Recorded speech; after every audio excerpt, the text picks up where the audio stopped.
Facing an error? Let's solve it. Go to Play Store. Now, select Play Protect.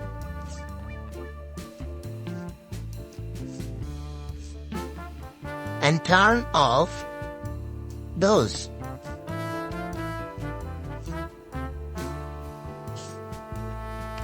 Now, install a Clear Cookies app.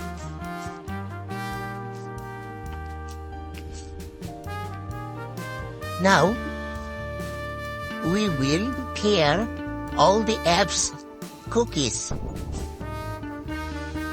To do that, just follow me. Follow my steps.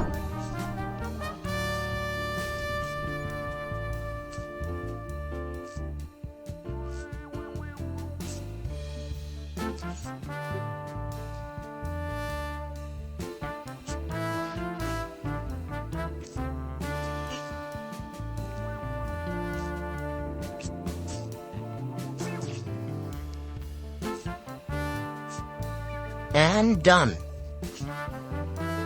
Now, restart your phone and try to install your app again.